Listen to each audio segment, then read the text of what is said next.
I'd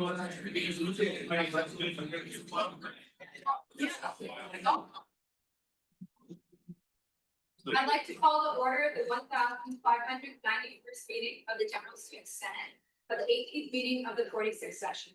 Notice that this meeting is being broadcast via Zoom and the recording will be publicly available on YouTube. I will now read the acknowledgement. The University of Maine recognizes that it is located on Marsh Island in the homeland of Penobscot Nation, where issues of water and territorial rights and encroachment upon sacred sites are ongoing. Penobscot homeland is connected to the other Wabanaki tribal nations, the Passamaquoddy, Maliseet, Mi'kmaq, through kinship, alliances, and diplomacy. The university also recognizes that the Penobscot Nation and other Wabanaki tribal nations are distinct, sovereign, legal and political entities without powers of self-governance and self-determination. How will the clerk please call the roll? Keegan Tripp. Here.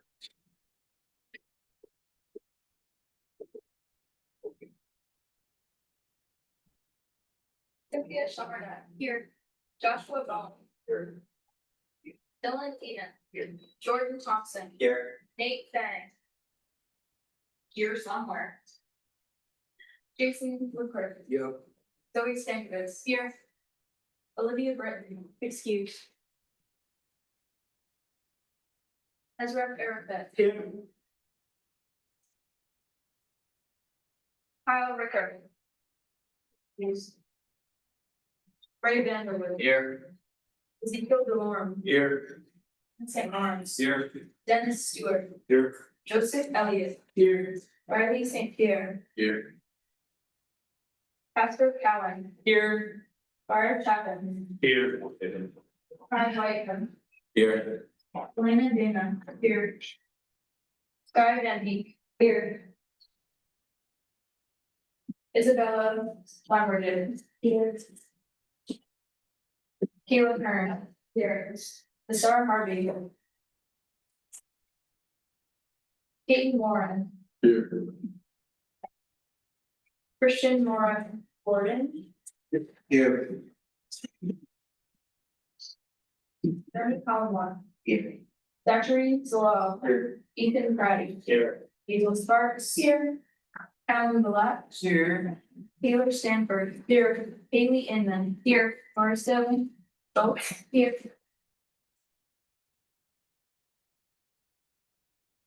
Jonathan Harper. Here. Lauren Poe. Here. Kenzie Parker. Here. Kenzie Kropinski. Alex Emery. Here. Jackson Gamble.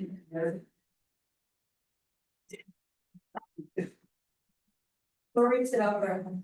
Here. Are there any other guests that have not been mentioned? Here. I'm now looking for approval of the 09/16/2025 minutes in this agenda, Senator Lund. I move to approve the 09/16/2025 minutes. So. Hearing a second, if it's a pleasure of this Senate as adopted. Now moving on to the Roberts Rules Tip of the Week. Point of information, this tool allows a member to request clarification during debate without interrupting the flow of discussion. And this is not used to argue or give opinions, but simply to ask for more detail. And now for general good welfare, where any non-member may address the GSS for no more than 5 minutes. Do we have any speakers? Seeing none, for new officers, new senators, officer appointments and resignations, Senator Harvey has resigned. And under club maintenance for preliminary recognition, now will Ignite please come to the podium.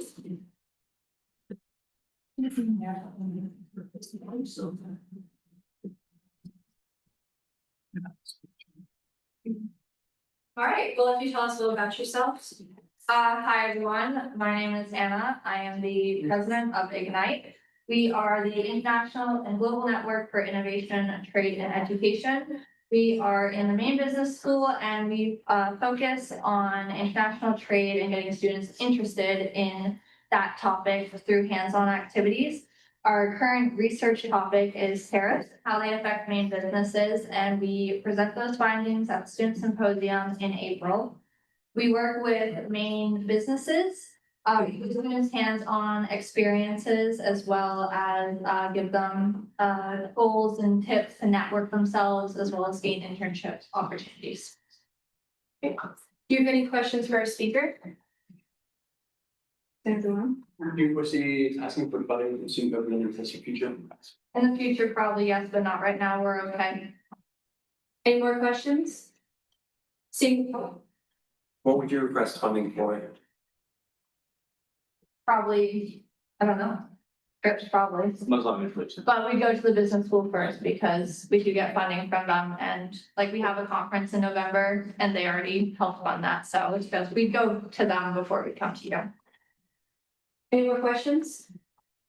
Seeing none, what's the committee's recommendation? 300 off the pass.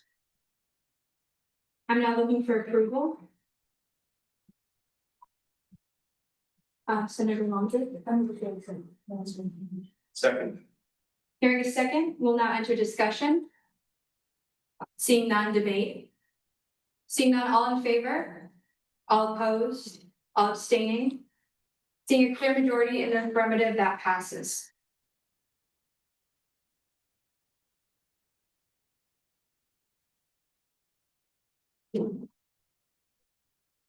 Now for preliminary recognition, I'd like to invite a girls club water polo.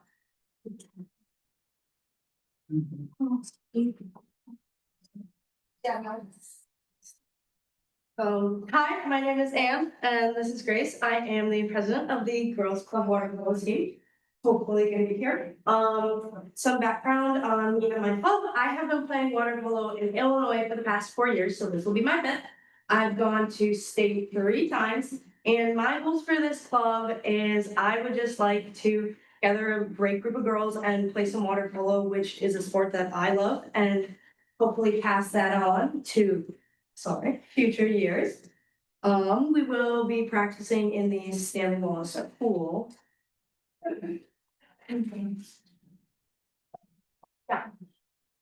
Great. Do we have any questions for our speakers? Which league will you intend to play in? There is a Northeastern League that we like club girls water polo, so we'd be playing against like Colby College and a few other schools. Any more questions? Seeing that, sorry. Do you intend to become a club sport? Yes, we do. So we'll start at 2-5. Any more questions? Seeing none, what is the committee's recommendation? 300 off the pass. And I'm looking for a motion to approve. Senator Kearns. I move to approve the committee's recommendation. Second. Hearing a second, we'll now enter discussion. Debate. All those in favor? All those opposed? All those abstaining? Seeing a clear majority in the affirmative, that passes.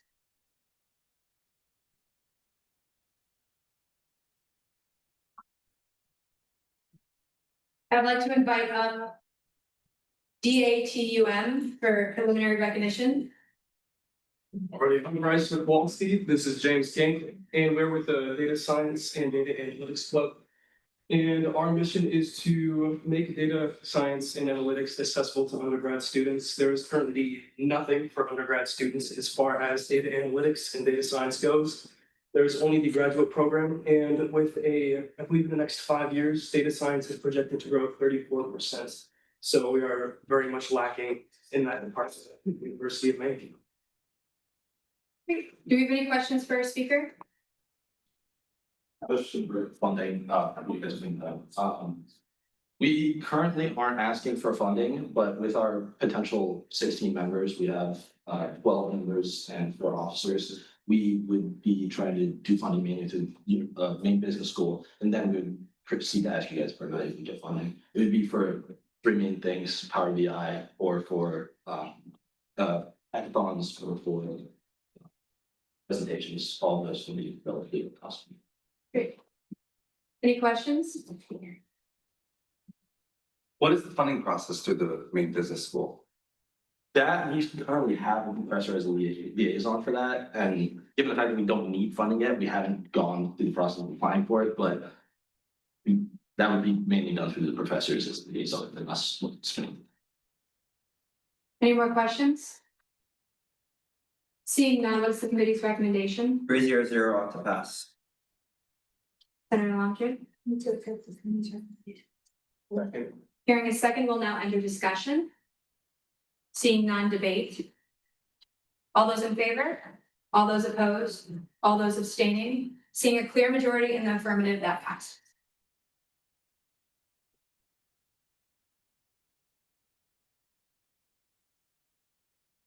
Now I'd like to invite Fashion Club for preliminary recognition.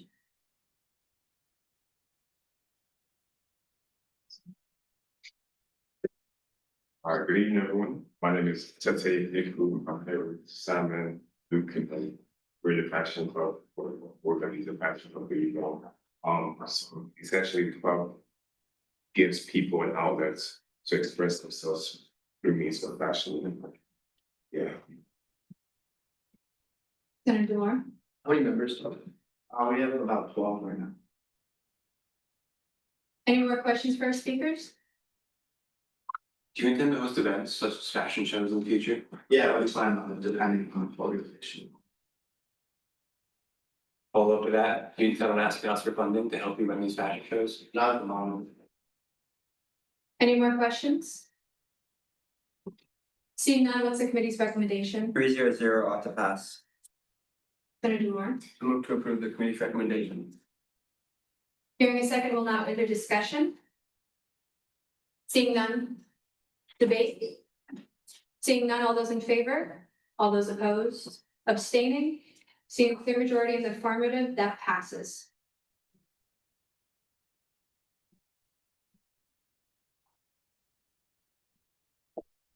For preliminary recognition, I now invite up UMaine Turning Point USA.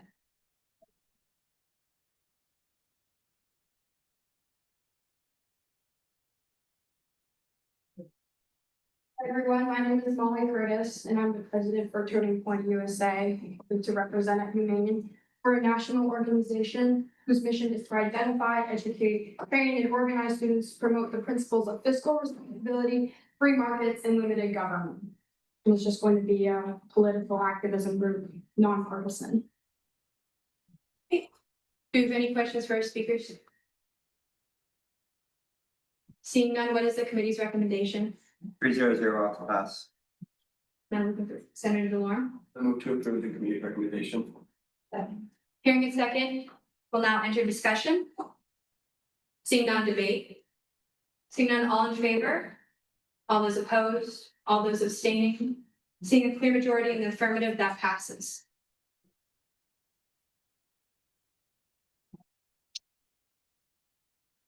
I'd now like to invite up Muslim Students Association for preliminary recognition.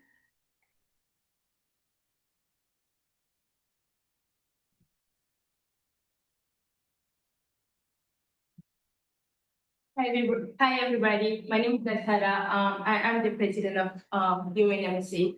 And I'm Bethesda, I'm the vice president. Since COVID, UMaine hasn't existed. MSC hasn't existed at UMaine, which is the Muslim Student Association. Until last semester, me and some of my friends decided to recreate MSC, knowing all the Muslim students on campus and the diversity. We aim to provide support, belonging, and promote better understanding of Islam in the UMaine community.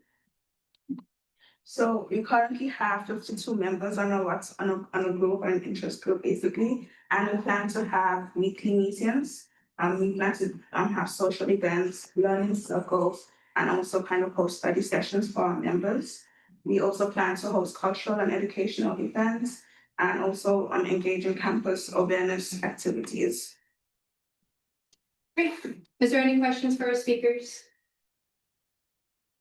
Do you intend to ask for funding in the future?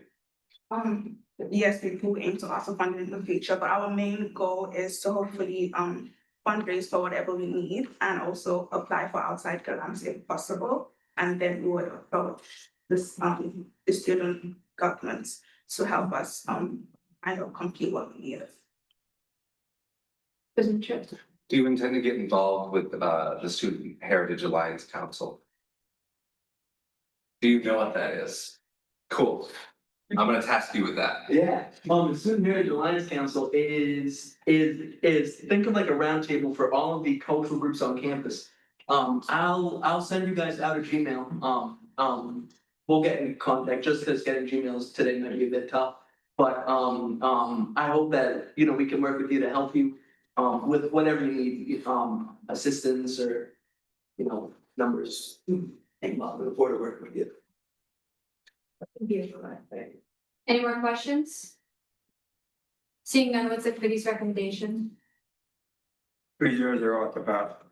Senator Delorme? I move to approve the committee's recommendation. Hearing a second, we'll now move into discussion. Seeing none, debate.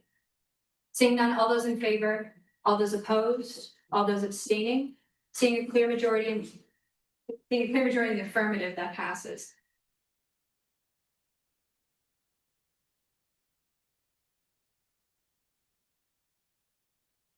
Now I'd like to invite a Patch Etymology Club for final recognition.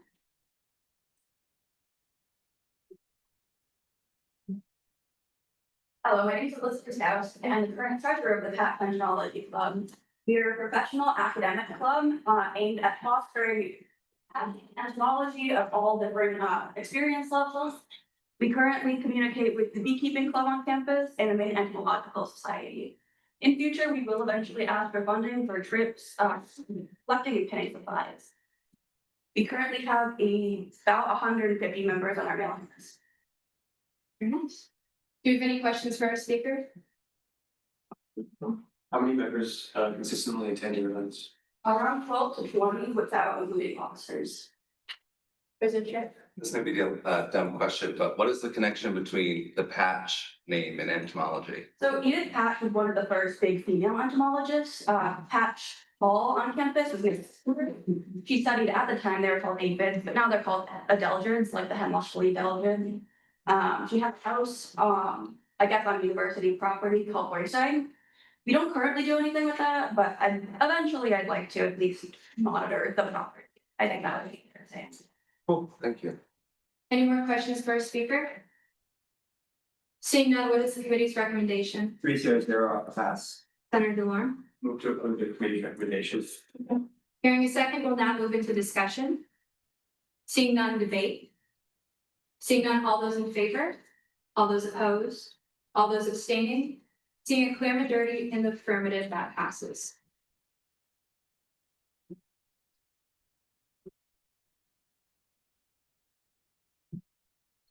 Seeing nothing under club presentations, I'd now like to invite a Huey from Title IX as our guest speaker.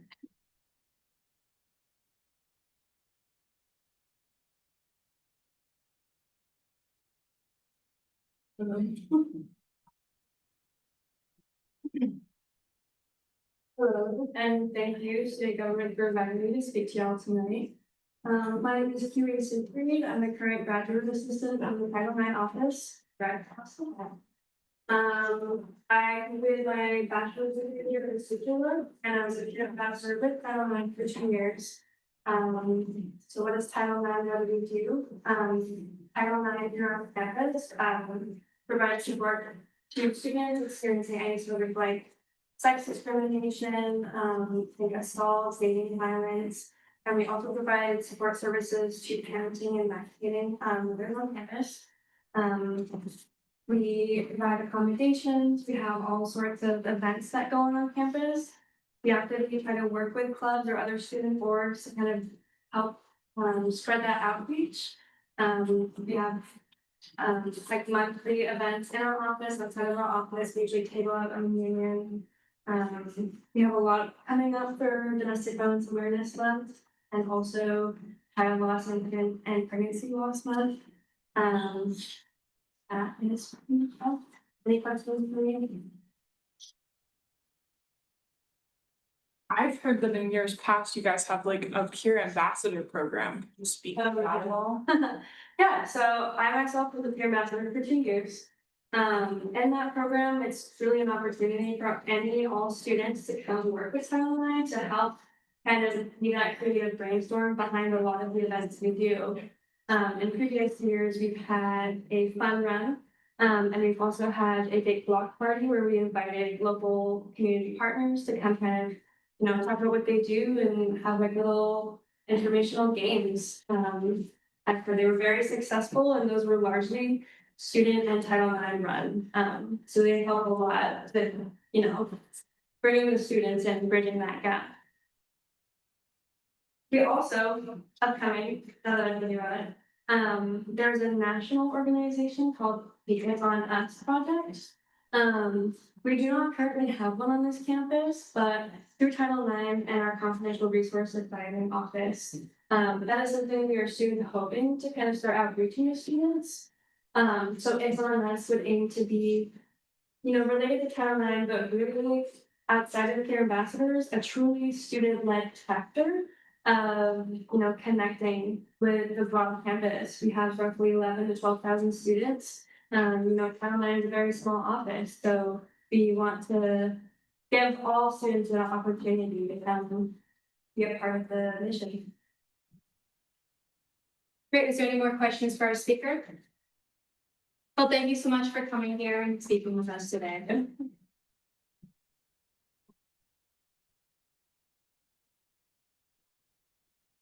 We will now move into executive report, starting with the president.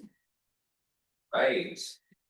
Starting off with some housekeeping, I used $18.90 of my executive fund to cover a week of storage for the back squatters in order for them to come in and request for the additional or the rest of the year, which the early agenda we'll get to. Old business, I had my first bi-weekly meeting with Dean Gifford. It went well, I thought. We discussed campus infrastructure and communication with administration. We also addressed the email sent to UPark and conflicting information coming from marketing services. So she's going to help kind of get to the bottom of the communication pipeline in a few ways. Next, we met, the executive team met with the Maine campus and discussed a workflow for the UMSG articles. We have a little task force in our office now that vets and kind of fact checks on behalf of them. And also we talked through special coverage of issues as well as entertainment, which I believe they're pursuing right now with VP Shelmerdine and our security representative, but I'll let the Maine campus handle that. For new business, I wanted to talk about the Faculty Senate Task Force and sub-appointments I've made.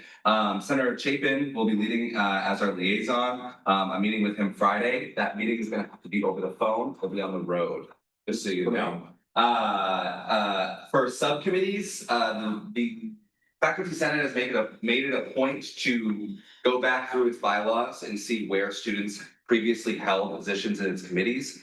In the past, with it being just the Faculty Senate liaison, it's been hard to kind of cover the bases there. So I decided to try something new and kind of assign senators who have similar positions within our Senate to their committees to kind of delegate that and make sure that students are where they need to be in terms of representing us across campus.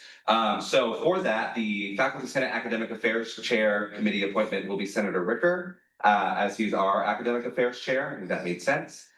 For the Environment Committee, Senator Inman as a security representative will be sitting on that. For our Financial and Institutional Planning Committee, Senator Stanford from EDC will be leading that. And the way I kind of envision this working is they will kind of serve as an ad hoc committee. And the sub-appointments will keep Senator Chapin obviously in the loop overall of what's going on in Faculty Senate. But when you guys do have your individual committee meetings, reporting during the time in the Senate meeting makes the most sense. So we'll see how that goes. That being said, I need 2 more senators for 2 other committees. These were optional committees for senators to sit on, but I wanted to offer them up. The first is the Library Advisory Committee. It does exactly what you think it would do. You would discuss issues of library and changes to that, which I actually have an update about later, as well as the Information Technology Committee, which I think is just their IT version. I thought about potentially asking DOT ASIN to sit on that, but if anybody else, we'll talk it through. I'll have to talk to you about it. I'm kind of soft launching that now. And then I connected everybody to via email today to them. So hopefully we can get that rolling. I'll have a meeting with Senator Ricker too to talk about the syllabus bank. All right. Next, I attended the Black Bear Care Council on behalf of Senator Cowan. I'll let Senator Cowan speak on kind of the broader things that are going on. But part of the discussion that we had was to shift away from providing free Plan B to the Swell office. This decision is coming from the university in a few ways, but there's a follow-up meeting to be had soon, I believe. When is that? Tuesday, to follow up on it. This was an issue I felt was worth keying the Senate in, as it was a resource that students did use. And the soon-to-be Holistic Health Committee will be tackling the issue and moving that forward. So, I'm positive about kind of where it's going.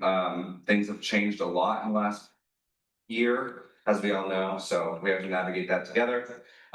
Next, I had a library meeting today. We discussed some changes that are coming to the library. I'm gonna be dropping a full description of the changes that are being proposed by the library for you guys to review. Some of the basic overviews: library employees will no longer be considered essential and therefore won't be required to come to work when everything else is canceled.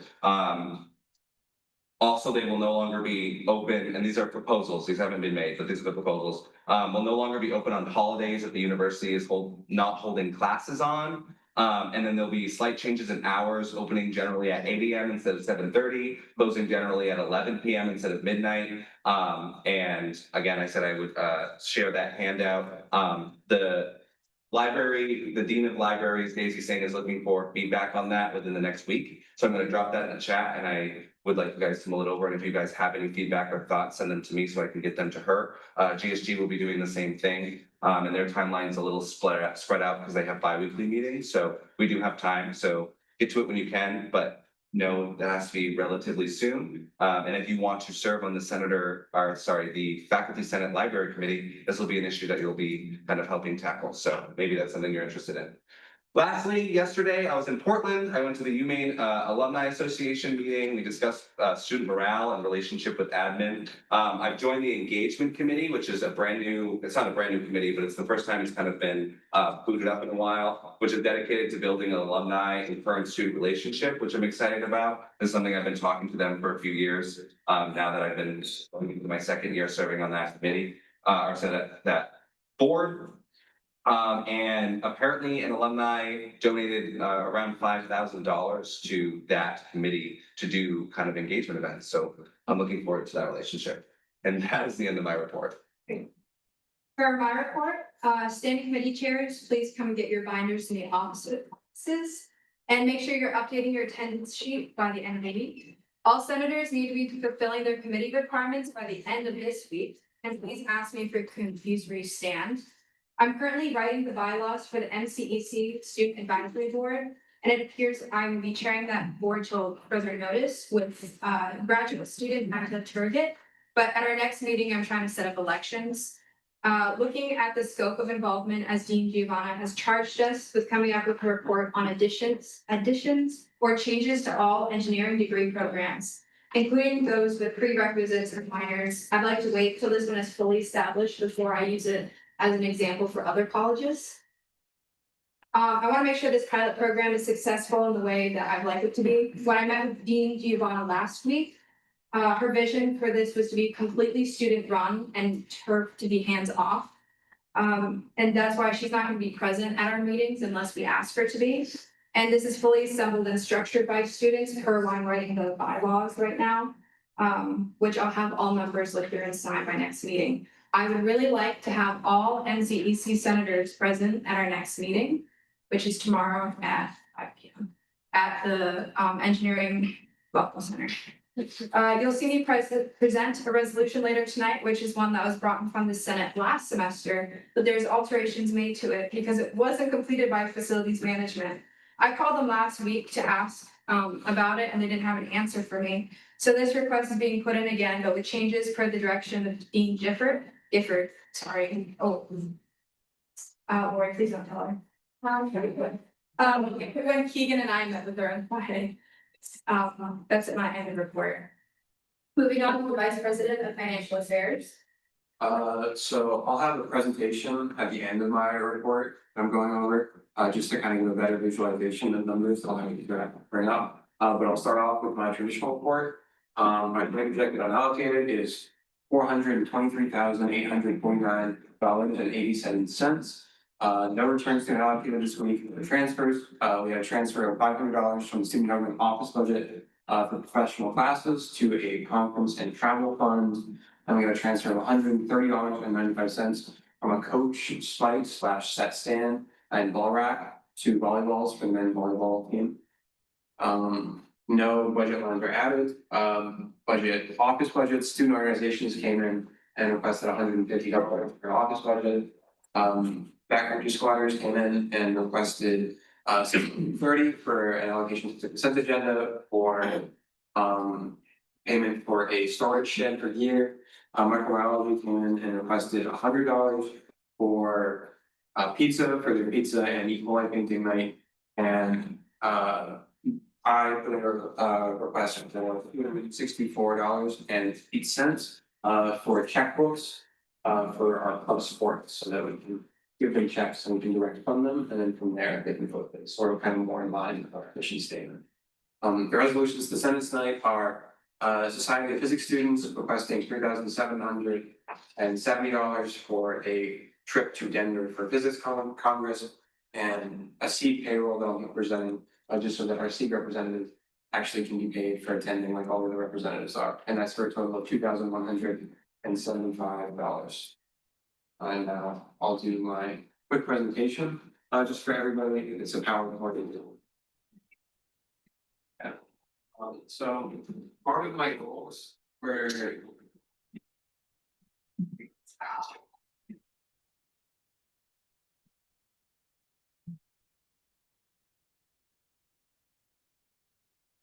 part of my goals this year were that I wanted to give Senate a better visualization of what our budget looks like. And so this is visualizing our budget, depending on how much time and how packed these meetings, this every other week or maybe once a month, also depending on how much our budget tends to change. So you can move the slide. So yeah, one of my goals was to provide a better visual aid so that Senate can better understand the equity and the equality of how we allocate funds to different clubs. Next slide. It's just the same charts and the next slide. So it's going to be a pie chart is what we're at. So this is the breakdown of our entire budget for the year. You can see that unallocated makes a little bit over a third. Overhead is just all of our office expenses, our compensation, our insurance, everything like that. Then we see in the dark blue, we have like all of our sports clubs, they make up a large chunk. Then in the light green, we see student entertainment, they also make up a fairly large chunk. And then the rest of it is boards, community associations, student leadership, and I think one club being Triota, because that's all that we funded so far this year. You can go to the next one. In the next one, I took out compensation so that we can see the breakdown of just, or I took out, yeah, this is just compensation, so we can see how much we spend on most of it. Our largest portion is office salaries, but we see that we give $90,119 as payment to students for student wages. We also see just office total is kind of what our budget is for the supplies that we get, and then insurance and student legal services make up the rest of it. You can go to the next one.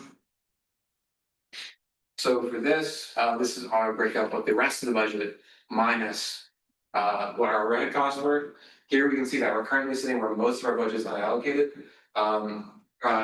Sports clubs are a smaller portion of it. Student entertainment is also a small portion. Those are about equal. And you can just see the better definition on boards, rep boards, community associations, and the rest. You go to the next. The next is what it would look like if every sports club came in and requested the maximum of their tier. You can see now that we sit at about half of it is our allocated figure, and a quarter of it is about the sports clubs, and another quarter makes up the rest of how much we give ourselves and all of our committees. I think that might be, you can go to the next one. No, there isn't. So this is just a general idea. I want us to keep track of how much we're spending, because we have a lot of money to get through this year, and we want to be able to actually support the clubs after we raise their fees. Or after we raise the student activity fees. So you can see that with the one club that we've allocated to this year, we've allocated 0.028% of our unallocated. And we are 8.6% of the way through how many meetings we actually can handle budgets and handle funding. And so this number is going to go up with all the resolutions that we have now, but I intend to update this number as I update this presentation so that we can try and have these numbers be close, and so that we're actually allocating our funds that we recently found themselves with. Anybody can say questions for afterwards, that would be something.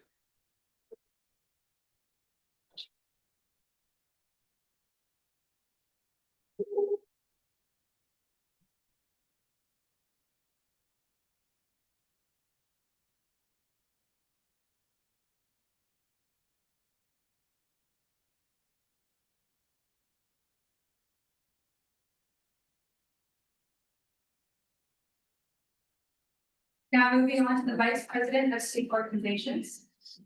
Another very busy week for SRC. We got through nine clubs in an hour, which was very impressive. 7 of which were here today, 2 of which were emergency reactivations.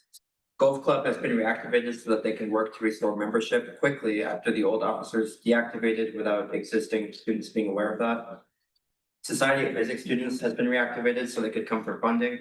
Since they weren't aware that they weren't recognized, they've been active since the 1970s, and along the way, update forms got dropped.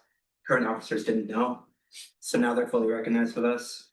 I'm also working on the rep board situation. SEED will be on the agenda starting next week. The SA rep was on board today and is now here. I plan to check in on SAB soon, and I'm trying to meet with the SAC representative, but our last meeting had to be rescheduled.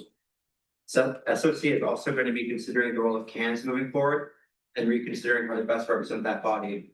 So if you have opinions about CANS and what CANS should look like, please reach out to me before Friday. And I can either collect your thoughts digitally or invite you to an open portion of SOC to discuss. On the docket tonight, you'll see Josh presenting the budget so we can pay SEED their wage. So that's an important one to consider.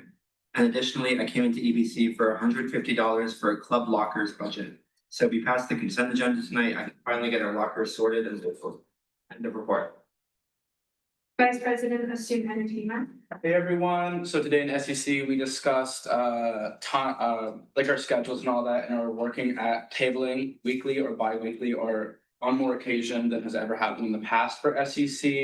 ABPSC Hall is planning a music festival, so if you're interested in potentially helping with that, please come to SEC. We're also starting the talks on the spring concert, so if you're interested in that, come to SEC. And if you just have any ideas for any events or and next week, I think we'll be submitting our budget too, so you'll understand some of the things that we're going to do throughout the year. If you're interested in any of those, come to SEC. SEC meets Tuesdays 2 to 3. You can also just be added to the group chat and give input that way too. And look forward. Vice President of Student Leadership. Please join SLC. I'm working on a lot of things and I would appreciate having inputs from senators that aren't just Senator Sparks or VPFA Bowen.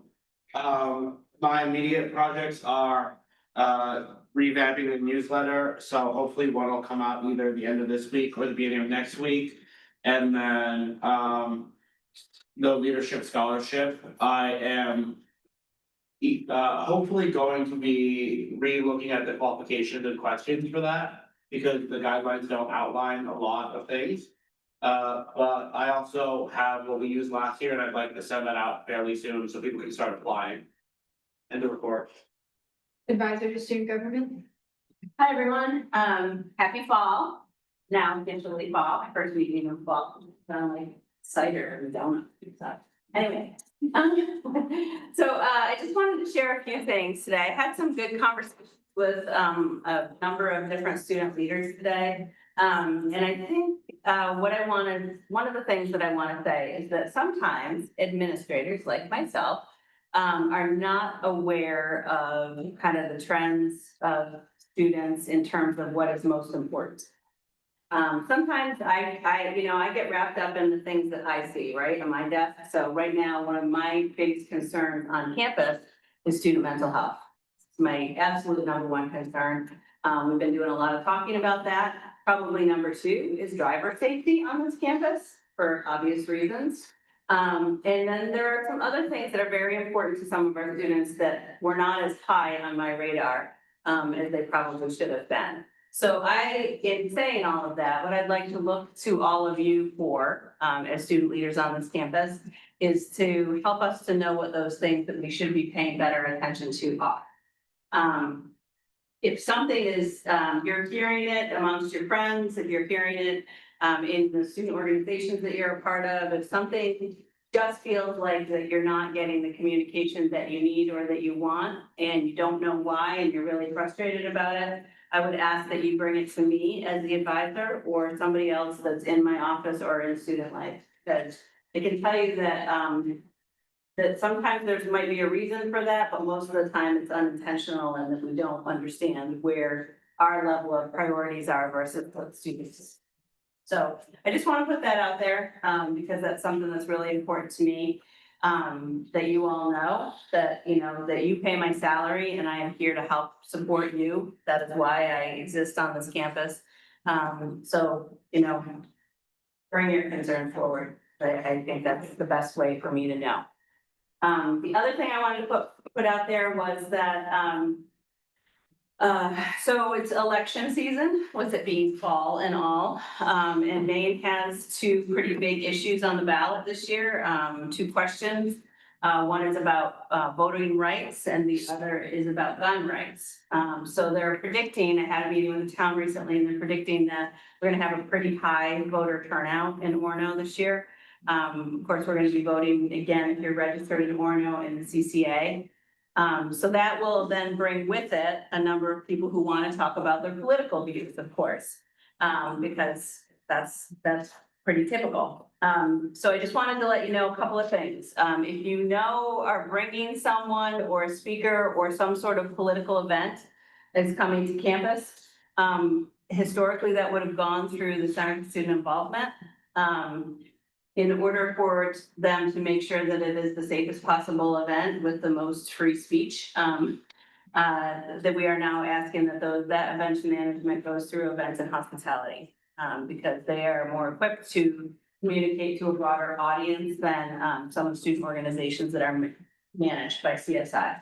So I want to put that out there. And then another thing I want to put out there with that is that in most cases, if we are having speakers, especially if they're political or controversial in some sort of way, when they go through events and hospitality, it's very likely that those events will be inside rather than outside events. And so I just kind of want to put it out there because I know a number of your groups, or perhaps this group, bring things forward that are debates and things of that nature. So we're going to do our best to keep a lot of those inside in a more secure venue. So putting that out there. There are exceptions, of course. There are always exceptions. But I just wanted to mention that. I think that's it. Are there any questions? All right, before moving on to periodic reports, I'd like to remind the interfraternity and Panhellenic delegates to not be on their phones. Thank you. For periodic reports, starting with the faculty, senate, and student representatives. Senator Inman. Sorry, no. University of Maine Board of Trustees student representative is not here, she does not have. Chair of your election practices. No report, no report. Student legal services liaison. No, nothing crazy to report this week. Obviously, if you guys have any questions about what's talked about last meeting, or if you weren't here last meeting and you want to go over some of that stuff, feel free to reach out. Obviously, I encourage everyone, legal services are not just for us. So if you guys have any friends or hear anything, please encourage people to go talk to John and the students. He's definitely on the student side. And of course, if you guys have any legal questions, I encourage you to reach out to him.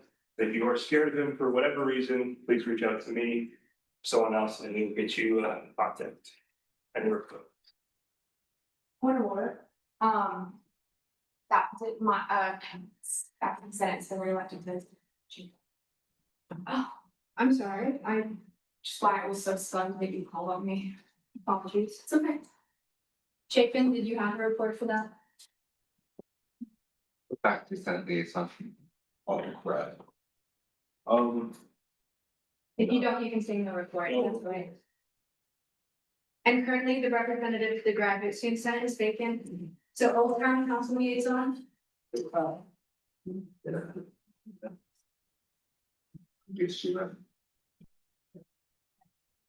to give us an update? Sure, so the graduate student government, we are, I'm a member of the graduate student government board, I'm the liaison officer.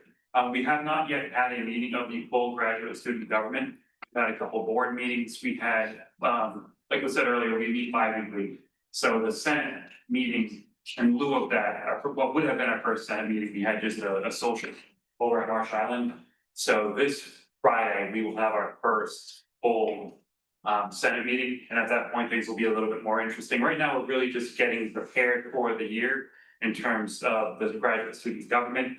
And then also there is an event happening this Friday among the graduate student government, or among the graduate students in general.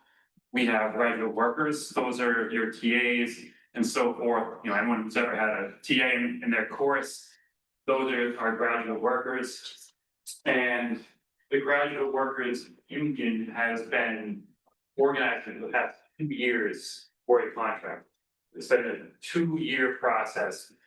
And we're still without a contract. This is something that we're taking very seriously.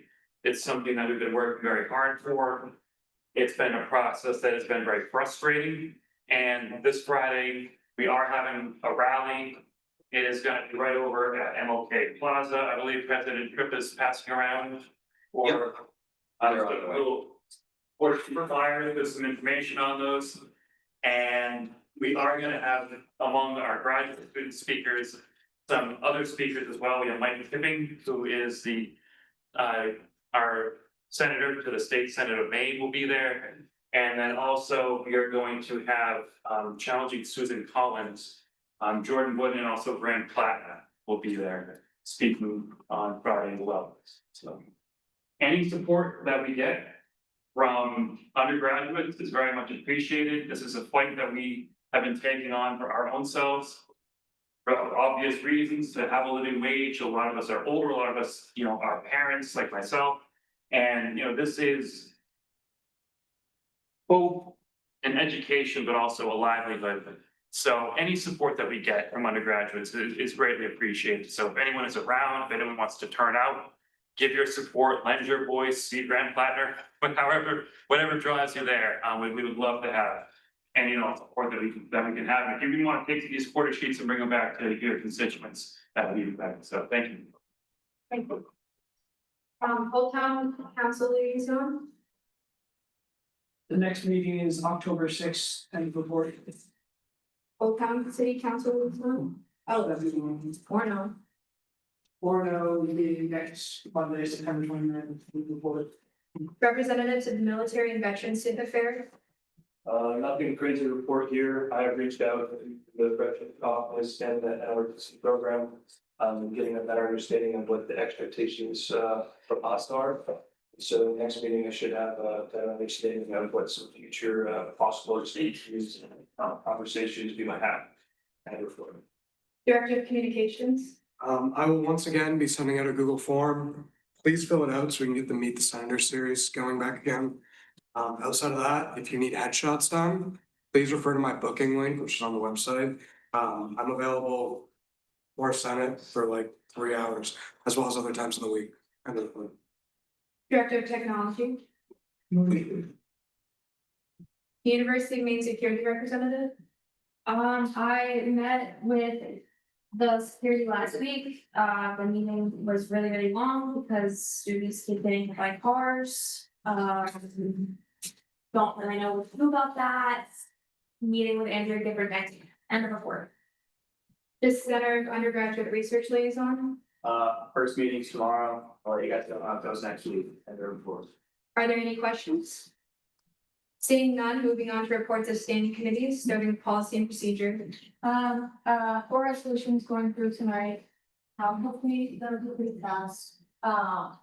Just a reminder that we meet at 5 o'clock on Wednesdays, which is tomorrow. And tomorrow we'll have 2 resolutions that we'll be looking through. One has been debated on a lot, and another one should be pretty simple, so I will drop the debated one in the chat, later tonight, and if you feel strongly about it, please come to policy and procedure committee, so we can hash that out before we get here, so we don't have a 4-hour long meeting. And political activism. Political activism. Okay. Our meetings are at 4 to 5 on Wednesdays, so please come to that with a very small turnout, i.e. a week after. So please come, we're doing a lot more this year than we were able to do last year. Last meeting, we kind of just talked about, we kind of revamped, yet again, some more stuff about the website. And then, we began talking about, our restructuring of like committee goals, and the renaming process, but we took a little bit longer, with the website stuff than I had planned. So hopefully next meeting, we will work on, that policy on the renaming and all of the club and stuff. I mean, I have the committee. And then soon as well, I will be reaching out to Mark Brewer, the head of the political science department, to try to, get his input on anything that he thinks would be helpful to put on the website, anything that he wants to put on there, or, as long as we run it past you guys. And some other stuff like that, so, end of the report. Services.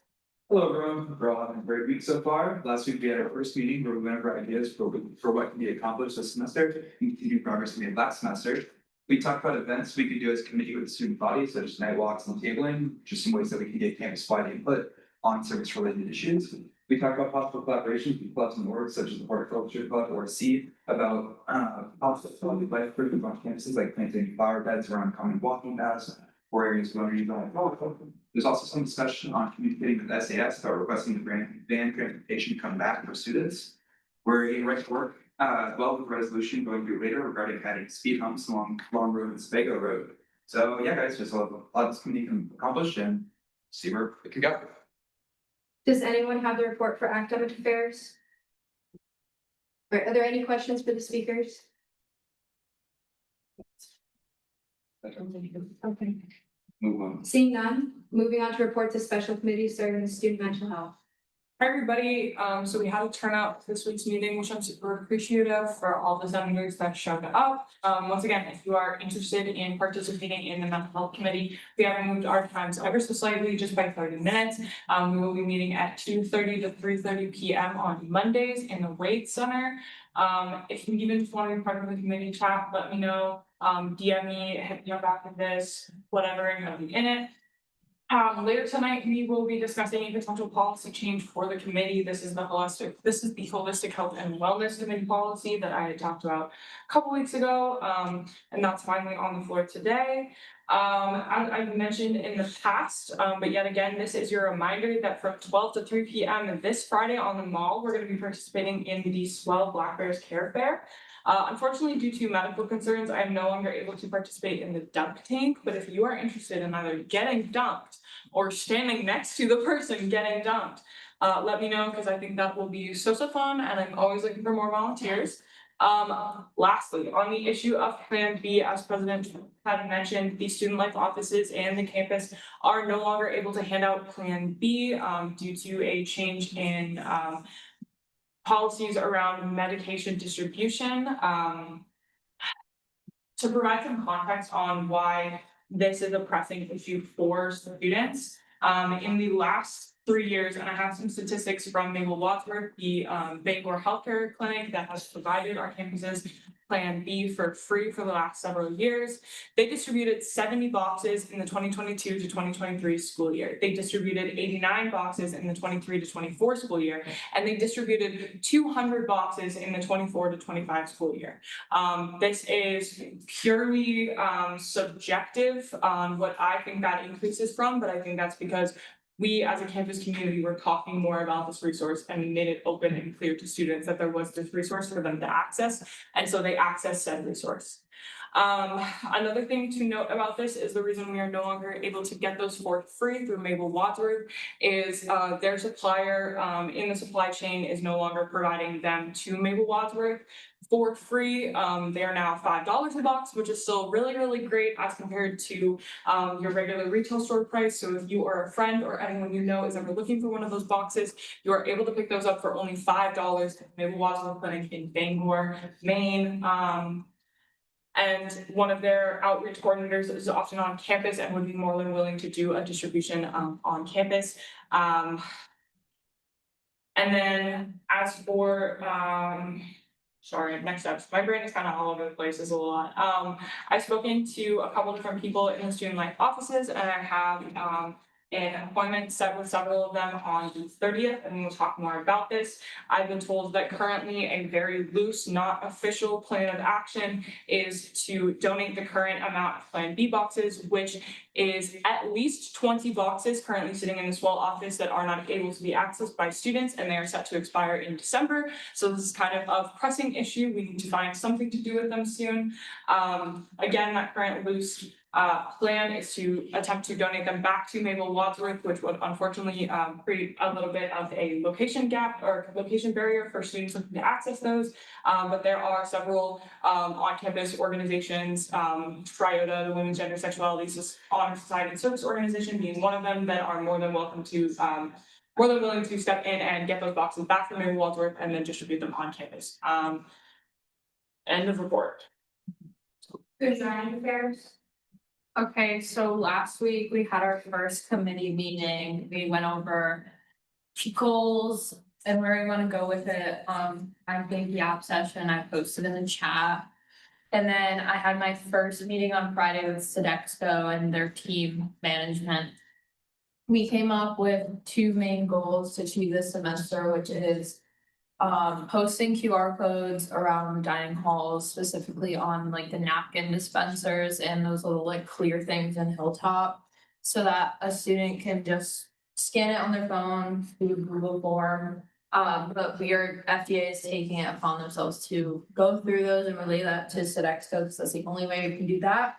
And then also Sodexo is going to, like, they didn't give me a final, like, yes, we are going to, but it seemed that way. They're going to increase their portions in the Bears Den, because that's been the biggest issue for the last, like, I don't know, ever since I've been here, so, yeah. End of report. Undergraduate Student Symposium. Are there any questions? Seeing none, moving on to the representative board reports, starting with commuter and non-traditional students. Does anyone have that report? All right, Honors College Advisory Board. Does anyone have that one? And your fraternity council. We got 6 applications for the DEI position to fill out for the rest of the semester, so we'll be reviewing those before and announcing the selection at meeting tomorrow. And then only one person has reached out to me about the Oakland Town Council representative. He's a good candidate, so I'm working with Keegan on taking the next steps for that and report. Panhellenic Council. This week, Panhellenic is focusing on scheduling and holding peer accountability hearings for any recruitment infractions or violations that took place during the formal recruitment period. We also have an executive meeting tonight at 8 o'clock and council tomorrow at 7:30 a.m. Does anyone have the Student Athletic Advisory Council report? And Sanford. Hi everyone, our staff rep resigned, so we're working on figuring that out, but in the meantime, I'm just gonna kind of act as that person so we can find someone. So we're working on doing more wellness events this year. Last night we hosted a sunset yoga on the Philippi pitch, which we had a really great turnout for. And our reps attended the American East Conference this past weekend, where they worked with reps from other schools and shared ideas on how to improve staff and get more involved in the community. And then game reports. The men's cross country team finished second overall at the Maine state meet. The women's had an overall first finisher, soccer beat Albany, and Philadelphia football both lost. End of report. Senior Class Council.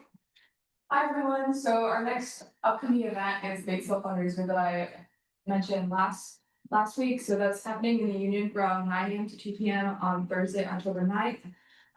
We have our fall formal, which is gonna be on Saturday, November 8th, from 8 to 11 p.m. in Buchanan Alumni House. So in preparation for that, we reached out to Close Sports this week and asked for some volunteers for sober monitors. We've filled about half the position so far, looking for about 5 to 6 more people. So if you know anyone or an organization that may be looking for some volunteer hours, they can contact me and we can get them on that sign up list. And finally, the countdown to graduation is now 228 days reported. Are there any questions for our speakers? Seeing none, we'll be moving into community association reports, starting with Shan. The Student Heritage Alliance Council is going to be having its next meeting this Thursday or Friday. Still waiting to hear back about when to meet, when the best time is.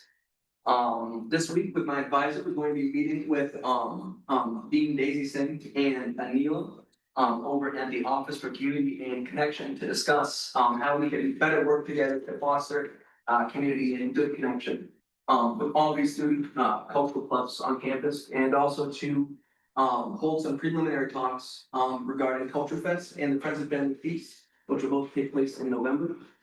We have some good news that we did get the German club on the council, the oldest cultural club on campus, established in 1904. So I'm very happy for that. Regarding our last Senate meeting, the South Asian Association of Maine is not active this semester due to an inability of leadership, so that's unfortunate.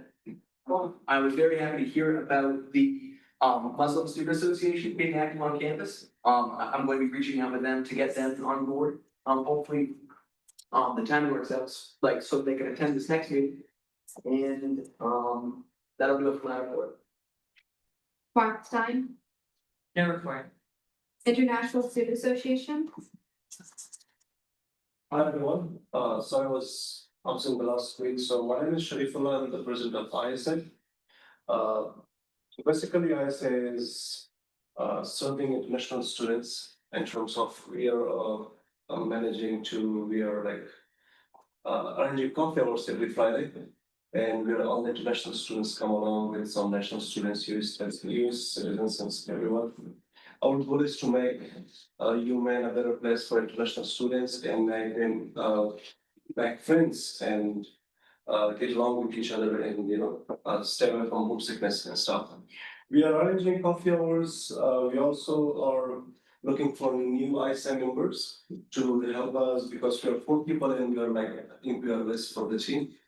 We are taking care of so many things, so we need more people for that. We will also be having ISA retreat next Sunday and 20th of this month. And to make sure that we discuss our funding, our plans and responsibilities and everything. That should be all.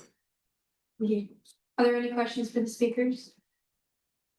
For the ISA rep, have you or your treasurer met at all with the VPFA to go over your budget?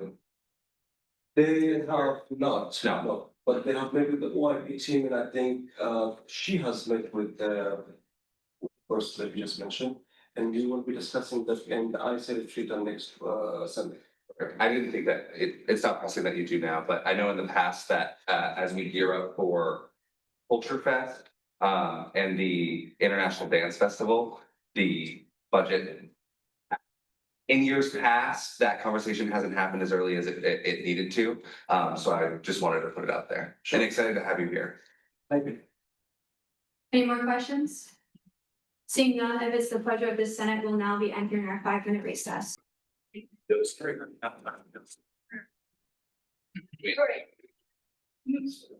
Like a million more of those. Right. Yeah. Yeah. That. For the, unless we want to do would we like the resolutions projected, or do we want to all look at them individually and project it? All right. Let's hear that. There it is. All right. Now 46S POL 8509 to 2023, 2025. And act to require titling or add alternate line to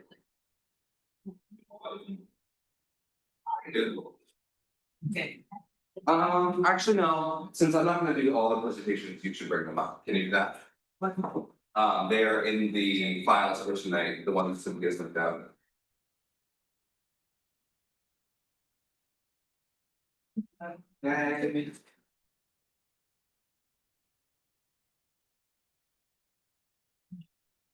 Feels like we're swinging things again, yeah. Things still, everything's on the agenda.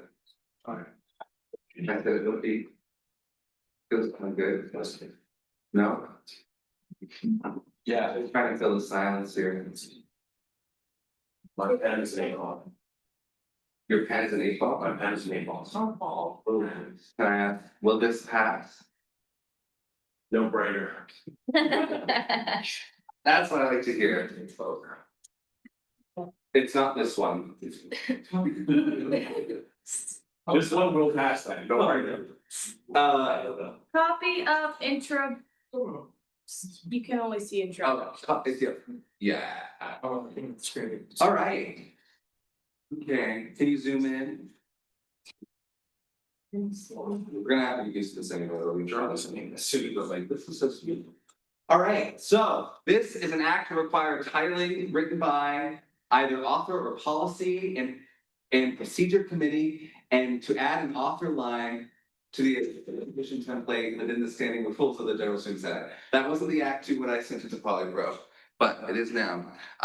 So essentially what this is going to do is very simple. And I believe that this resolution is actually written this way. So if we could, actually, don't move anything. If we could look at the top of the screen, right below General Student Senate Resolution, you can see now in italics and in quotations, a title. This was kind of twofold. Number one, I think that it's fun. I think it's fun to add titles. The second is an actual reason, which is that finding resolutions about anything is pretty much impossible if it's like 2 years out, because you have to know the resolution number, and that's pretty much the only way to do it. Obviously, like keyword search, you can kind of get there through Google Drive, and we're working on figuring that out, but this would be another way to also closely remember, but also simply organize our files for years to come. If you don't know, every resolution passed by the Senate is sitting in a filing cabinet in our offices. And if it's not in the filing cabinet in our offices, it's in a filing cabinet in the library. So there are years and years of this. We are not going to retroactively assign titles. That would be insane. But this would be something moving forward. And I think like maybe this is a little strong army, but I think all the resolutions tonight are written this way. So there's that. Any questions?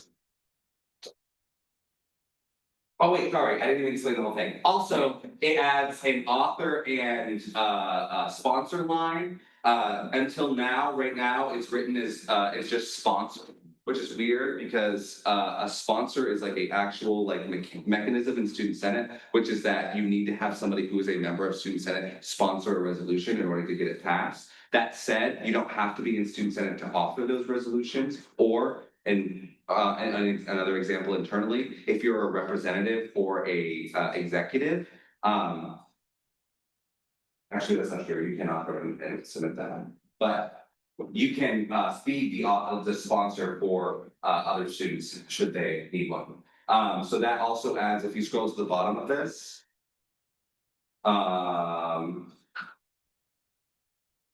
this is what that would look like. For instance, right now, I'm the author.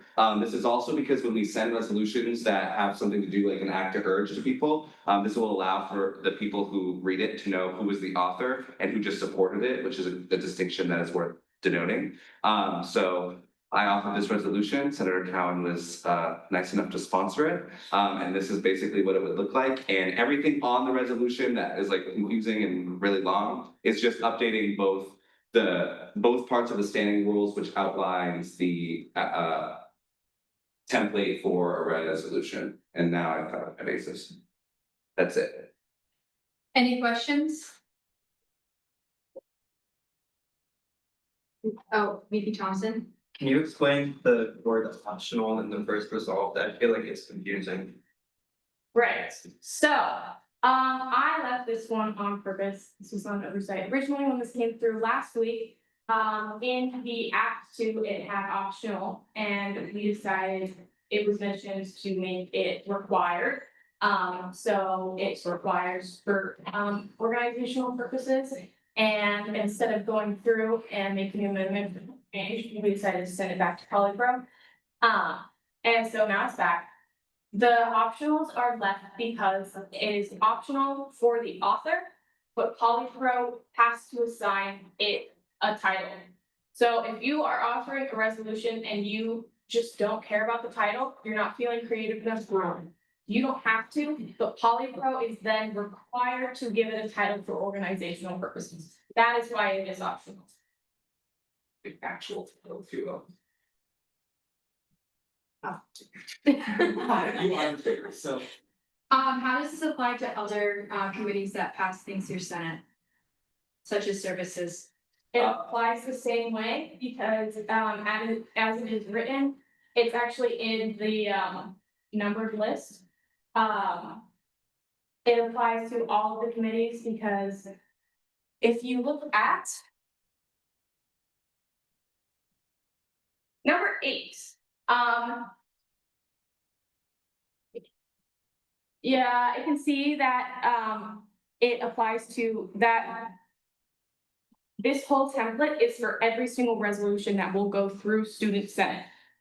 No matter what committee it goes to, the policy and procedure, so it will apply to everything because for those of you who don't know, we have committee numbers for it, and in there it has an acronym for what committee it went through.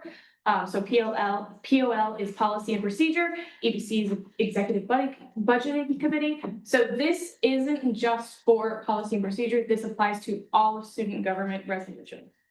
Great. Any more questions?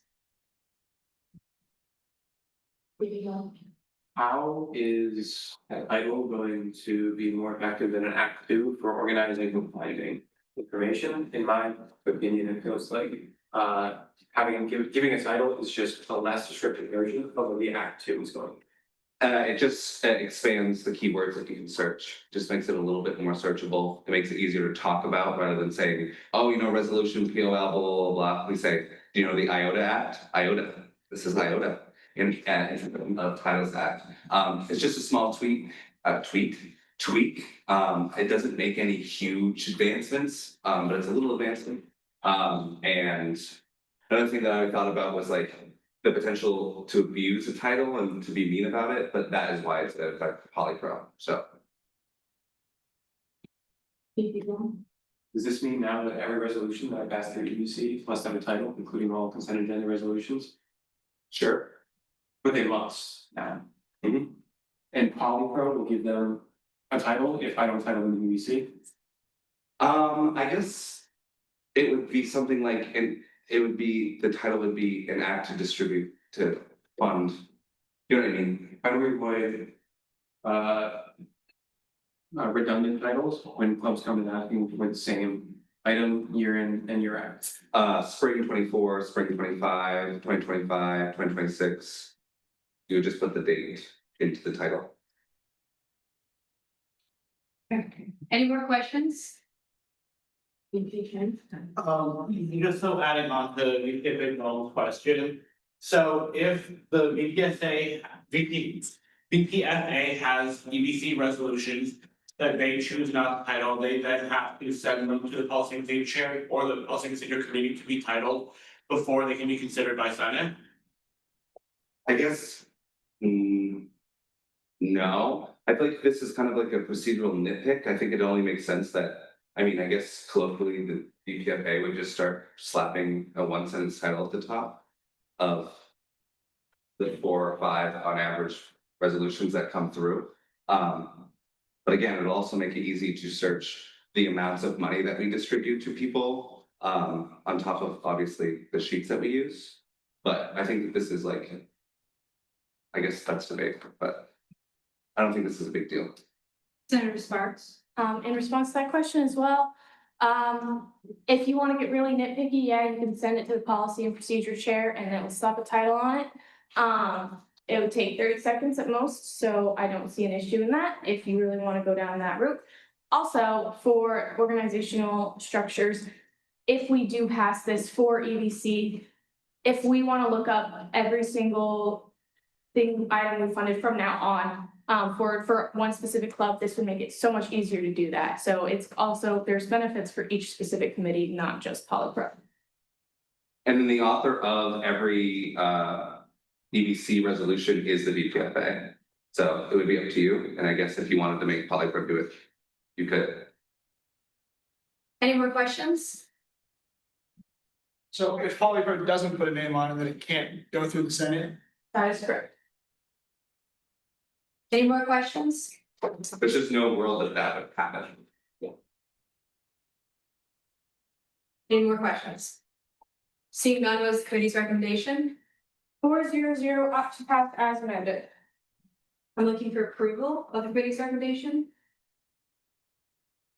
Senator St. Pierre. Move to approve the committee's recommendations. Second. Hearing a second, will now enter discussion. Seeing none, debate. DP Thompson. I don't like that the way the Act 2 is written makes it so that all resolutions without a name have to go through polypro. I don't think that makes much sense, and I don't think that it should pass with it written like that. Senator Chapin. I don't think that it will be that much of an issue in the long run. Like, otherwise, it will it will take really 30 seconds if there's no title written, just slap it on, and then it will immediately be put to the wider Senate, so I don't really see why it would be that big of a deal. Senator Palmore. I guess I see both sides of the argument. There's the one point that like, right now, yes, there is the argument that with our current policy and procedure chair, it's no problem.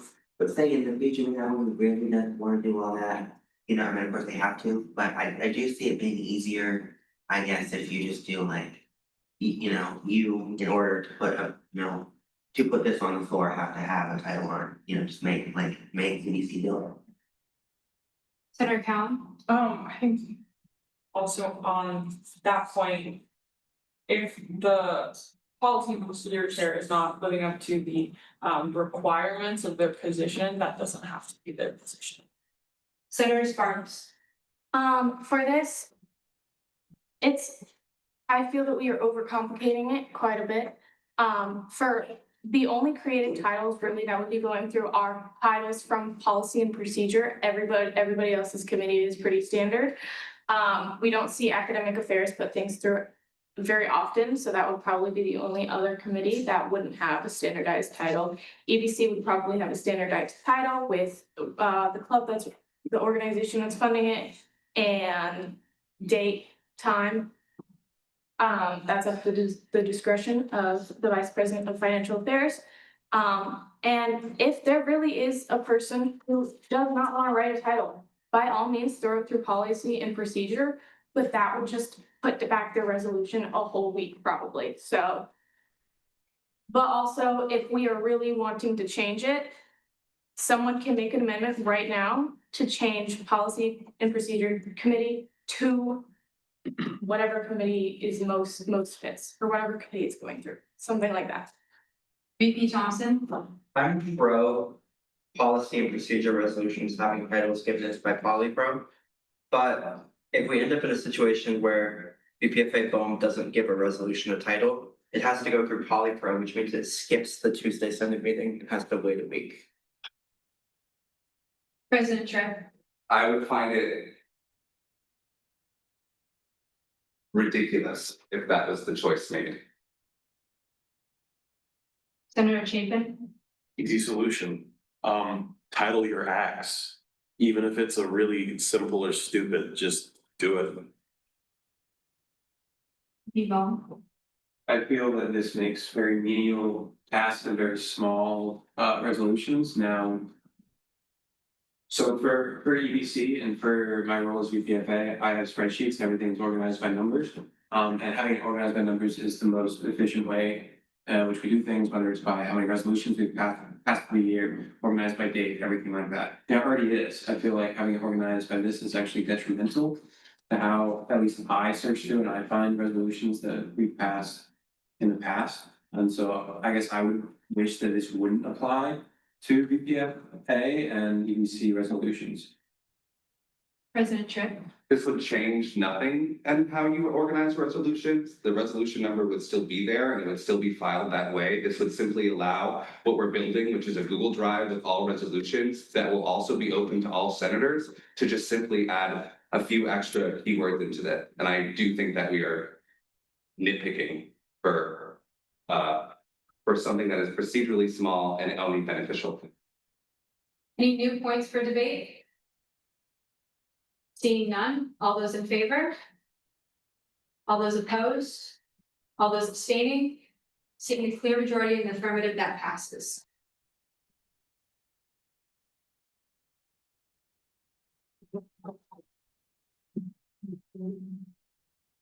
Moving on to 46S POL 86, establishment of the Holistic Health and Wellness Committee with the General Student Senate in place of the Mental Health Committee. This will be an example of a patch. Right?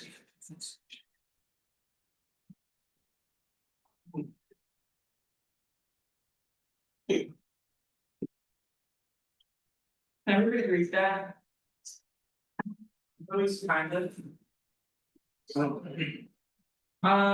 So this is the policy, the act that I've been talking about all semester, and I'm really excited to finally show you guys.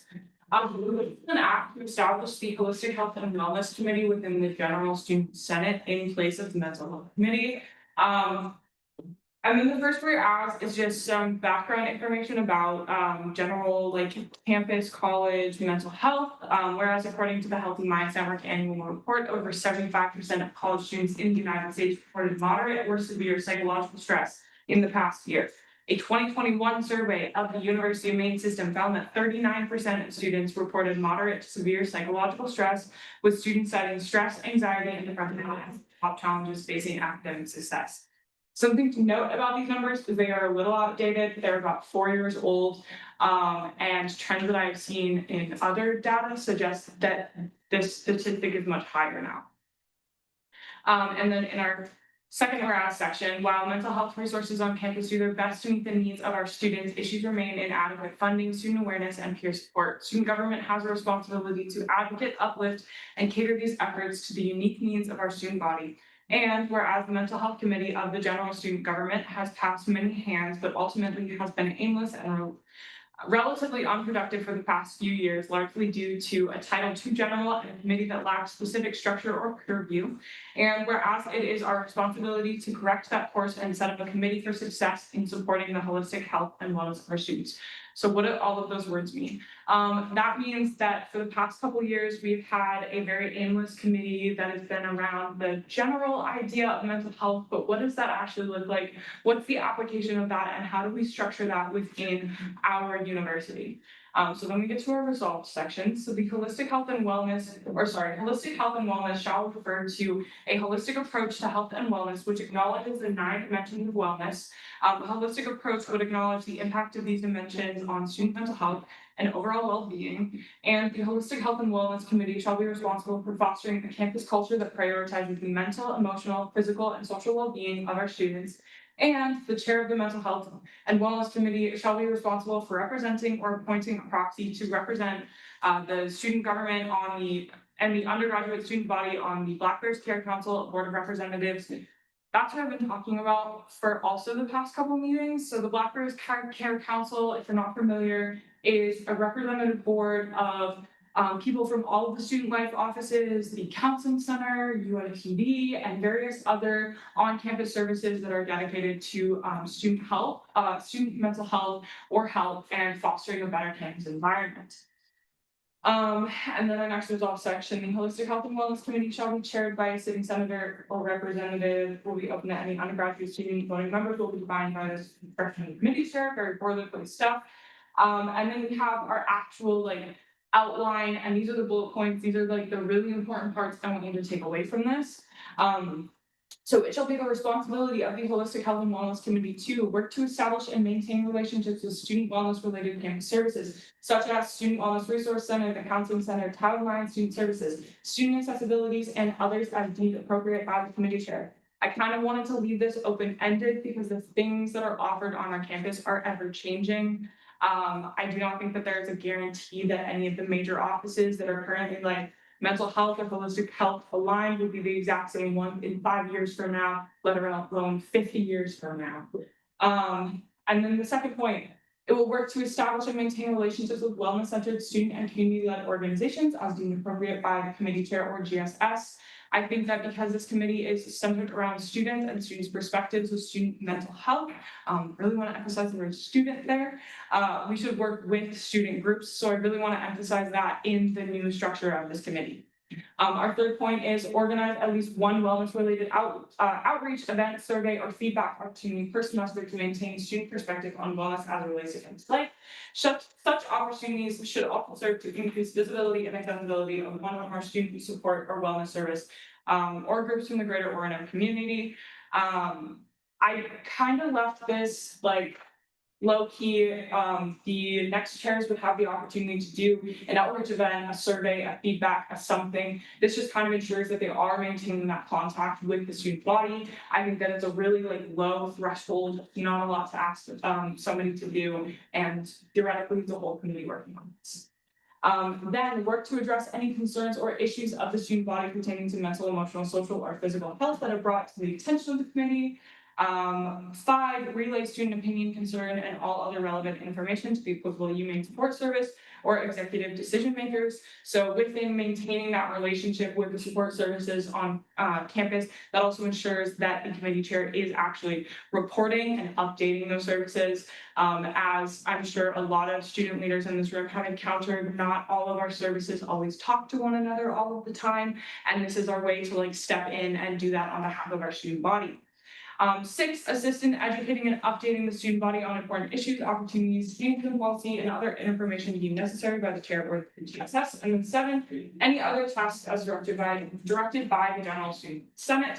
And then our final resolve point, upon passage of this resolution, the mental health committee will be dissolved. So this committee would step in as a special committee in place of the mental health committee, and the mental health committee would dissolve so that this would be a more structured form of that. Yes. Just 2 more things. One, this came out of part of why the last act came about too was trying to find and locate the descriptions of committees and what they were originally meant to do. We have kind of lost most of them to the many filing cabinets. Not all of them are even digital, like it goes back that far. So we are working towards, and the reason that this starts to dissolve committees is because it's easier to do that than the alternative is that we would have to go find a resolution and then make a resolution that amends the original intent. This just swaps it out.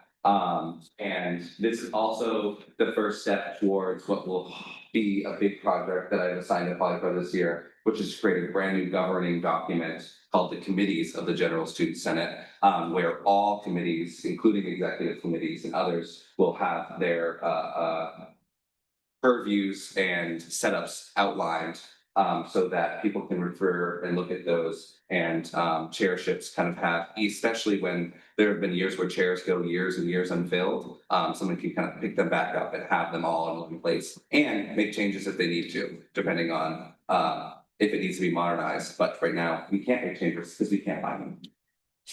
Do we have any questions for the speakers? Does it list in the resolution whether you're creating a standing or special committee? Sorry, can you repeat that? It doesn't list in the resolution whether you're intending to create a standing or a special committee? You are correct, but I believe with the intent of this replacing the mental health committee, it would at least imply that it should be a special committee. Is at least my reasoning for that, yeah. Any more questions? Seeing none, what is the committee's recommendation? 401 to pass, as amended. I'm now looking for approval of committee's recommendation. Senator Dana. Hearing a second, we'll now enter discussion. Senator Sparks. For reference, the only committee description that I could find visually in our archive is the Academic Affairs Committee. That is it. President Trent. To VPFA Bohm's point, the resolution should be amended to clarify. Any more points for discussion? Seeing none, debate. Senator Sparks. I move to amend the document to add a resolved section stating that this will be a standing committee. Carries. And that the chair of the current mental health committee will take. Special committee. Can you review the motion? Yeah, I move to make a resolve, amend the document to add a resolve section that states that this new committee is a special committee and its chairship will be taken over by the current mental health committee's chair. Second. Hearing second, will now enter discussion. Seeing none, debate. Seeing none, all those in favor? All those opposed? All those abstaining? Seeing a clear majority, that passes. Now back to the main motion. Any more points for debate? Seeing none, all those in favor? All those opposed? All those abstaining? Seeing clear majority, that passes as amended.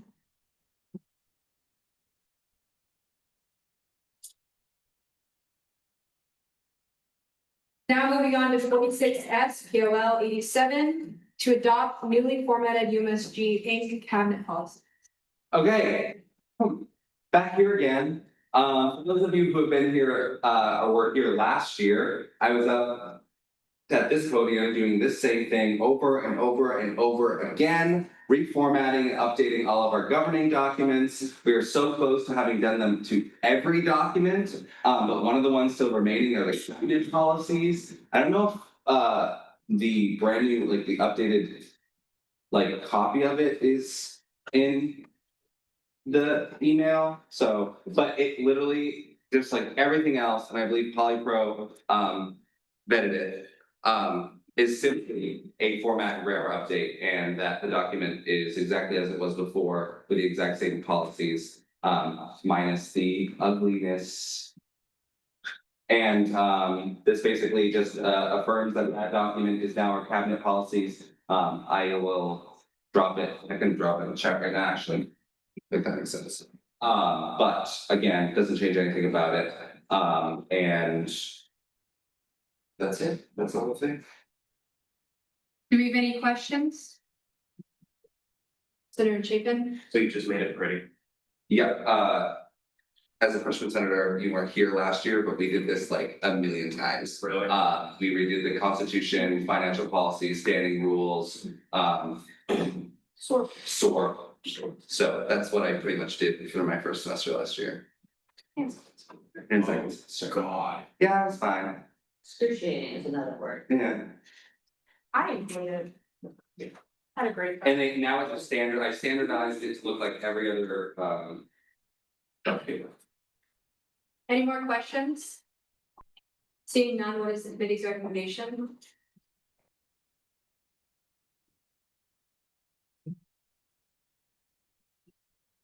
Four zero one occupy, nope, hold on, sorry. 400 occupy. I'm looking for approval. Senator DeLore. To approve the committee recommendations. Hearing a second, will now into discussion. Seeing none, debate. Seeing none, all those in favor? All those opposed? All those abstaining? Seeing a clear majority of affirmative, that passes.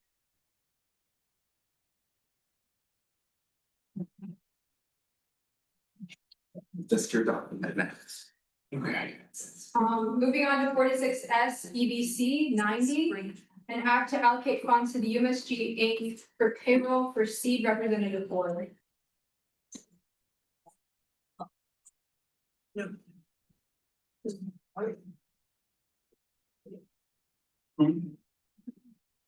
Hello, everybody. This one's pretty quick and simple. We pay our rep boards at our community associations. Last week, we approved a new rep board for SEED, the Sustainability Environmental Action Division. And so in order to pay them for this year, so we can pay them like we pay all of our other rep boards, we need to allocate $2,175 from our allocated figure to this payroll budget. That's it. Any questions? So when it says remainder of fall 2025 and spring 2025, it should say spring 2026, perhaps? That is for. No, yeah, you don't need the title, so you can do it all at once. It hasn't passed yet, does it now get a new title? Do we need to give one? No, it doesn't have that, right? No, it doesn't need a title. Yeah. Well, so it passes through cabinet first, which is, I guess it does need a title, I would add a title. So it, okay. Any more questions? I suggest that a senator add the title of my first line in Act Two. As the speaker, can I not recommend that? No, you can't. You can recommend it now, but it will be officially done during debate. Any more questions for the speaker? Seeing none, what's the committee's recommendation? Oh, 5-0 that's passed. I'm looking for approval for the committee's recommendation. Senator St. Pierre. Move to approve the committee's recommendation. Second. Hearing a second, we'll now enter discussion.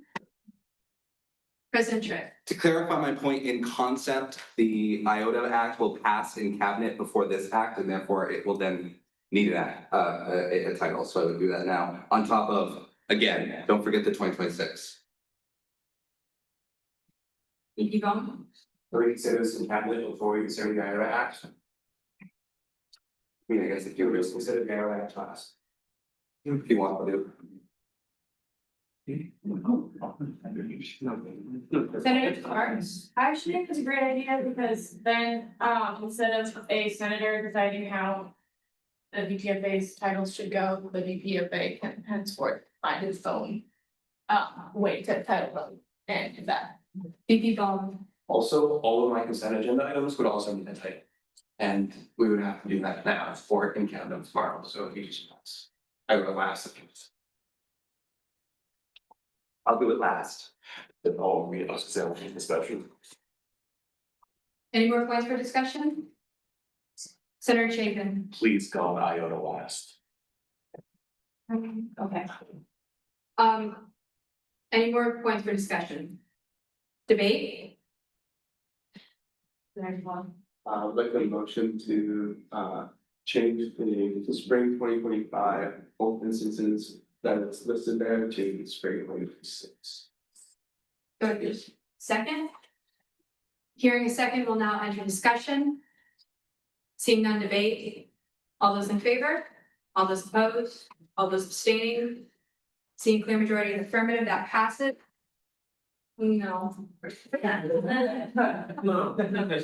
We could probably amend that, I guess. Moving back to the main motion. Any more points for debate? Seeing none, all those in favor? All those opposed? All those abstaining? Seeing clear majority in the affirmative, that passes.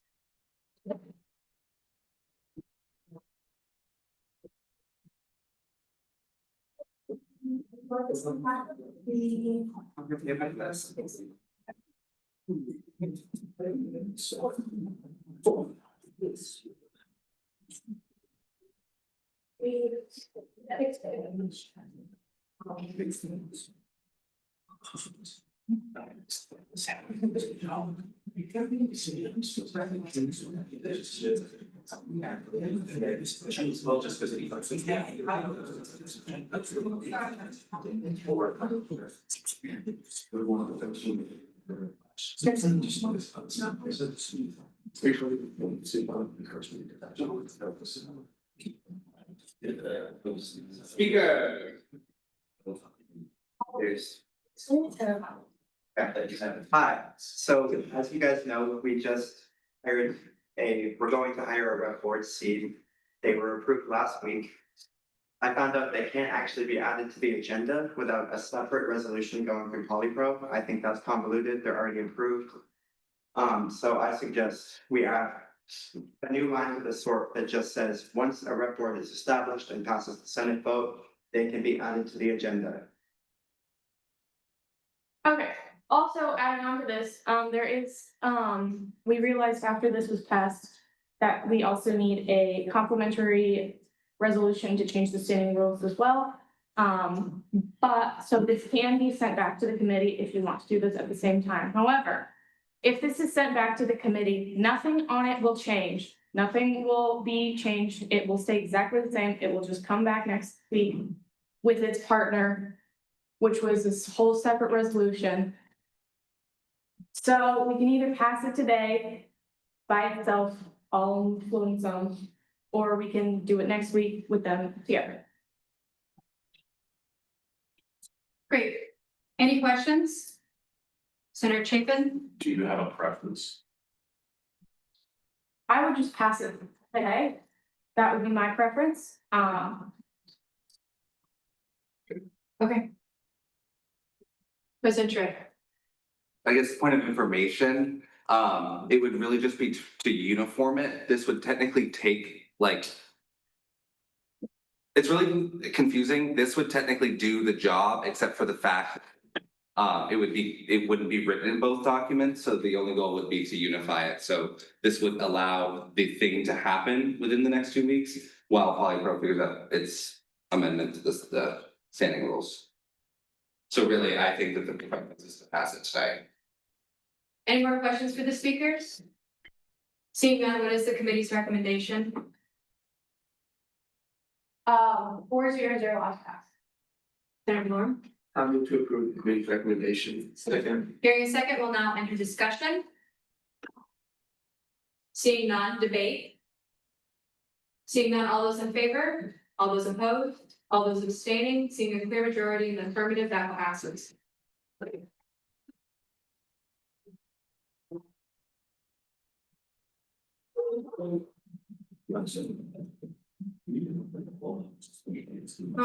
I will now be heating the chair.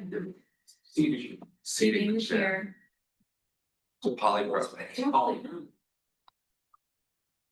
Without our pro tempore, the order of the chair, Polypro. Hold the gavel up.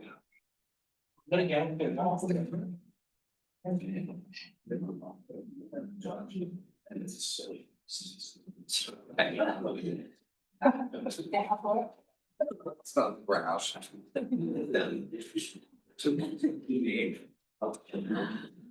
After this, these are really nice. Yeah, they're using 5 and now they can.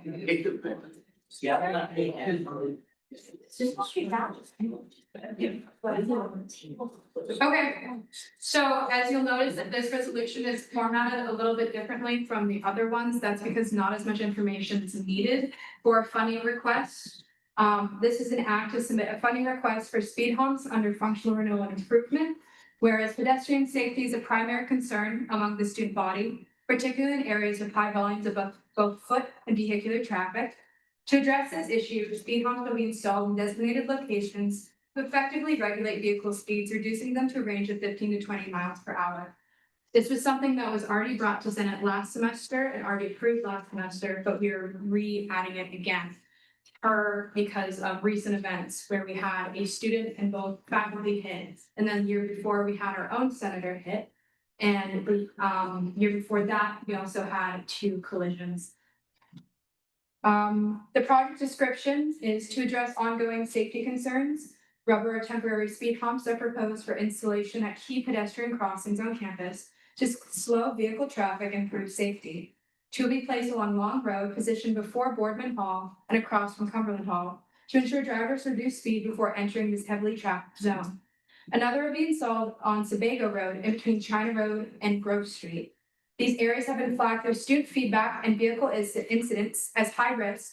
Recent accidents in which students and staff were struck by vehicles highlight the urgent need for traffic calming measures. Installing speed humps at these locations will create a safer campus environment and directly address student safety concerns.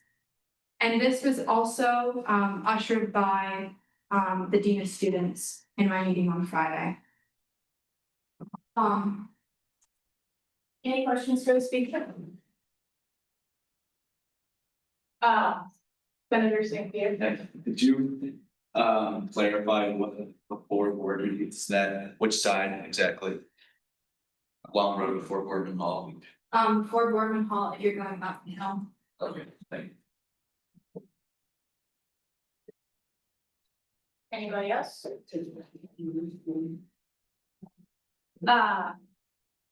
that being said, what is our recommendation from our committee? 600 off the pass. Any discussion? Have to look for approval. Oh, I'm looking for approval to accept the committee's recommendation. Senator Diller. I move to approve the committee's recommendation. Second. Hearing a second. Discussion. Hearing a second, we will move into discussion. Any debate? All those in favor? All opposed? All abstaining? Okay, but seeing a clear majority in the affirmative, that passes. Yeah. Yeah.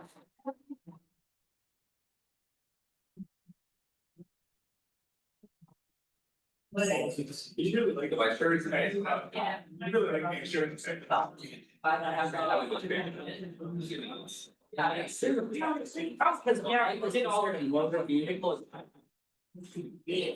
Seeing nothing else out of new business or any motions for executive session, we'll now move into special orders and announcements for any member of the UMSG Maine resident goes for no more than 5 minutes. Senator Cowan. Just before Friday, you sign up for the dunking, they can't do it, you know. President Trude. Further context that I feel like I want to add to plans for kind of further advertising what we passed with the General Student Senate.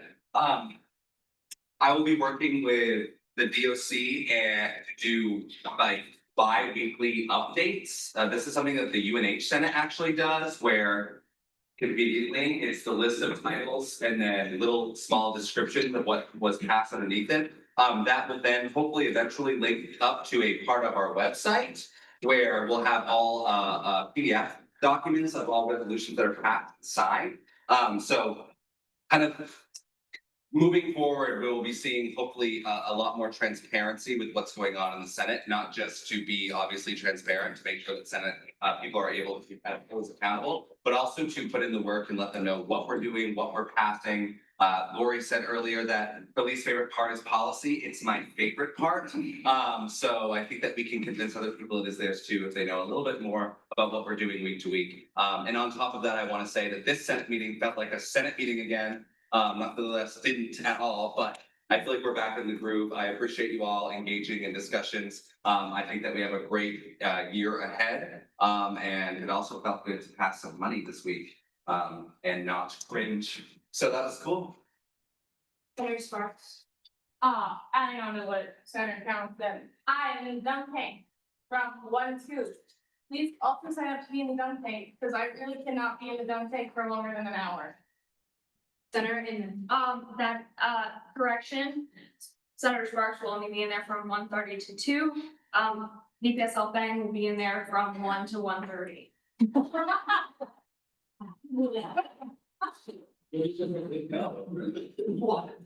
President Trude. Separate to this, on Saturday for the Golden Key Society, I will be in the dunk tank from 11:45 to 12 p.m. on the mall, which is separate to the Black Bear Care Fair. And if I'm not cool enough to dunk, immediately before me at 11:30 is Ben Barr, the hockey coach. So turn out for that. The donations go to turn out to both. Definitely dunk VPSL Fang. If that's the only thing you do that weekend, do that. But if you also have time, come and donate some money to the Giving Tree, which is where they provide gifts to kids who can't afford them and families who can't afford them. And also give me so while doing it. VP Paul. Just like last week, Dylan has officially submitted his request from VP Lehman, if you will. VP Lehman has submitted his request for an increased budget this year due to our increased budget. And it's a while, at least before it's gone through EBC. So feel free to attend SEC next week. It takes place Tuesdays at 2 to 3. So you can ask him questions before we get to Senate. So the Senate isn't, we're shy of 9 o'clock this week. So I'd like to continue to touch. Yeah, great. Senator Cowan. I forgot something really, really important. You know what else is happening this weekend that's not family and friend moves weekend? Because that doesn't matter. But you know what's even more cool that's happening A football game. You know who's gonna be at the football game? Our football team. You know who else is gonna be at the football game, guys? Marching From 8 a.m. starting on the field. We don't get done till the game is done. Marching band, majorettes, dance team, cheerleaders, show up for your pep groups, show up for the groups that we're there to pep for, show up for all your students. That's my.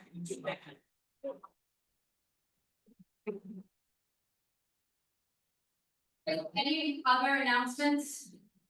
Seeing none, will the clerk please call the roll? Keegan Tripp, Here. Cynthia Schomerda, Here. Joshua Bone, Here. Dylan Lehman, Jordan Thompson, Here. Nate Fang, Here. Jason Leclerc, Zoe Stankovitz, Here. Olivia Britton, Excuse. Erica. Kyle Ricker, excuse, Ray Vanwood, Here. Ezekiel Delorme, Here. Brian St. Lawrence, Here. Dennis Stewart, Here. Joseph Elliott, Here. Riley St. Pierre, Here. Casper Cowan, Here. Briar Chapel, Here. Jay. Chapin, sorry, Here. Ty Whitehead, Here. Elena Dana, here. Sky Van Beek, here. Isabella Lonward, here. Ava Stearns, here. Peyton Moore, excuse. Christian Mora Gordia. Here. Jeremy Palomon, Here. Zachary Zalon, Here. Ethan Crowder, Here. Hazel Sparks, here. Allian Balat, Here. Taylor Stanford, here. Haley Inman, here. Marissa Schultz, here. Jonathan Harper. Lauren DeVoe, excuse. Kenzie Karpinski, here. Alex Emery, Here. Jackson Gamble, Here. Lori Sidelko, here. Good job. Thank you. All right, I'm looking for a motion to adjourn. Motion to adjourn. And it's a